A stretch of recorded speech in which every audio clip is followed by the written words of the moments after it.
That overgrowth of bacteria in your small intestine? Well, there's one characteristic of that you're overlooking that's stopping you from feeling better. Hey guys, I'm Dr. Arland Hill, and I want to help you feel better.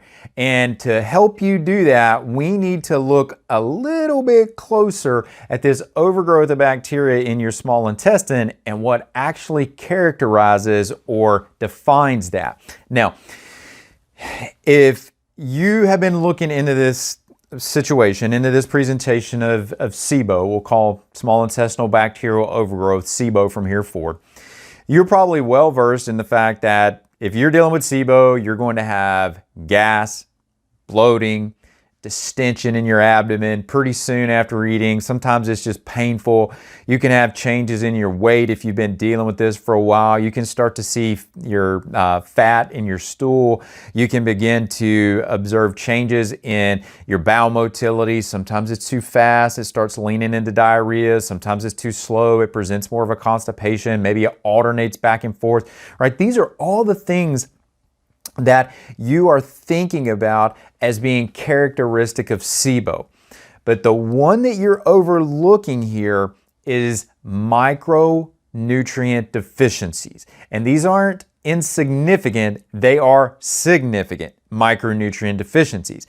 These are part of the definition of SIBO. These are part of how SIBO is defined, but yet typically when we look at setting up some type of support process, some type of intervention for SIBO, primarily the focus is around dealing with the overgrowth, and that is something we absolutely have to do. And then secondarily, we look at the dysfunction, the digestive secretions, the motility, all the factors that tend to play into those presentations. But what often gets left out of that conversation in really what is, I would consider, the third phase, but an equally important phase when it comes to managing a SIBO presentation, is going to be correcting these significant micronutrient deficiencies. And if we don't do that, then ultimately what happens is that these micronutrient deficiencies, every single one of these that exist and where they exist, are going to be breakdowns in your metabolism, in your metabolic function. So thinking about metabolism as the totality of how all the systems in the body work and integrate together. Everywhere you have a micronutrient deficiency, there is typically multiple points metabolically where your system is not operating at. And you take that and you multiply that by the total number of deficiencies that you have, and metabolically, you're just not in a good space anymore. And so we need to correct those. Now, let's talk a little bit more here about what's actually happening with these micronutrient deficiencies and how they're manifesting. They're manifesting in two ways. So remember, it's an overgrowth. It's an overgrowth of bacteria. And bacteria have needs. They have metabolic nutritional needs just like we as humans do.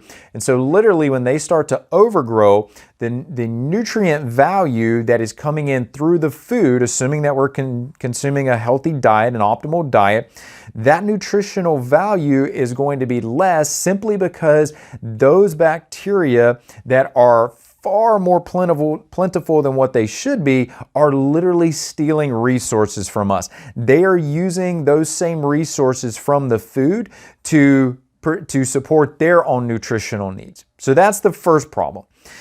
The second problem and the second way that these nutrient deficiencies manifest is, and let me speak to this in regards to B vitamins, vitamin K.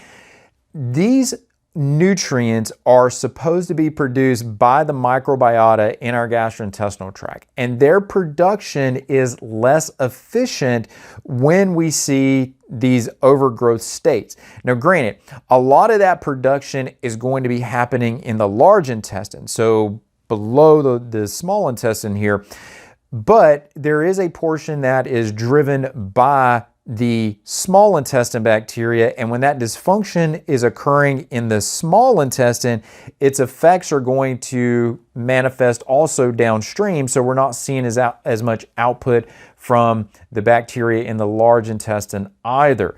So whether it's you're losing resources, which is the primary. You're losing those resources to those overgrowth of bacteria. That's the primary way. But then secondarily, you're not seeing as much of your own production from the beneficial bacteria. And many times that's because they're just not as plentiful in these SIBO types of presentations. You will, as I alluded to, B vitamins, vitamin K, or where you often see this at. There are certainly some of your fat-soluble nutrients, your ADEK, those come into play as well. And then also your fatty acids, just the fat components of your diet and making use, maybe you're taking in some of these healthy fats, but you're just not making use of them the way that you ideally should be.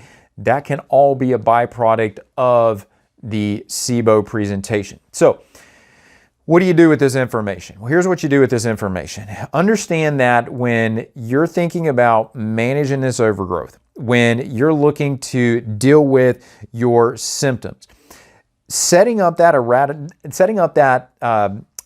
intervention, the antimicrobials to be able to control that overgrowth, that's only step one.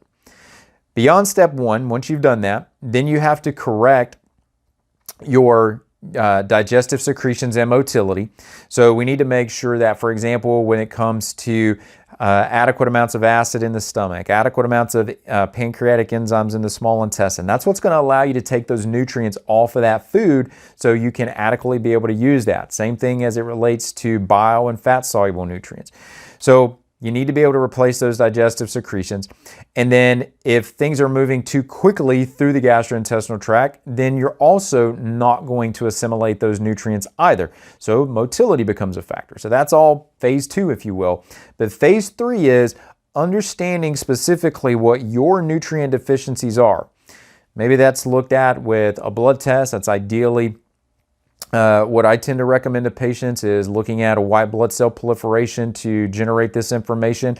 But there's other ways that you can derive whether or not you have nutrient deficiencies. There's indications on red blood cells, the way red blood cells present, the way some of our different enzymes that are commonly looked at, the way they present. We can just simply pull a vitamin D level, for example. So there's multiple ways that we can look at these and even cross-reference these different testing methodologies to really hone in where your greatest need is at.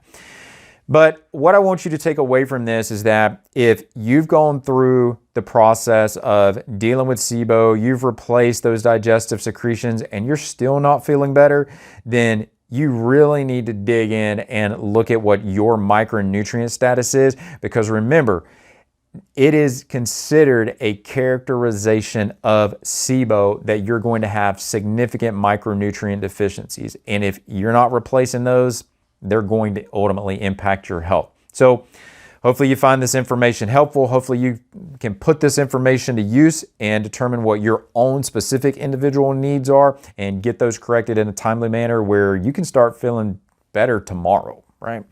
So with that all being said, guys, I hope this information is beneficial to you. And until next time, I'm Dr. Arland Hill. Take care.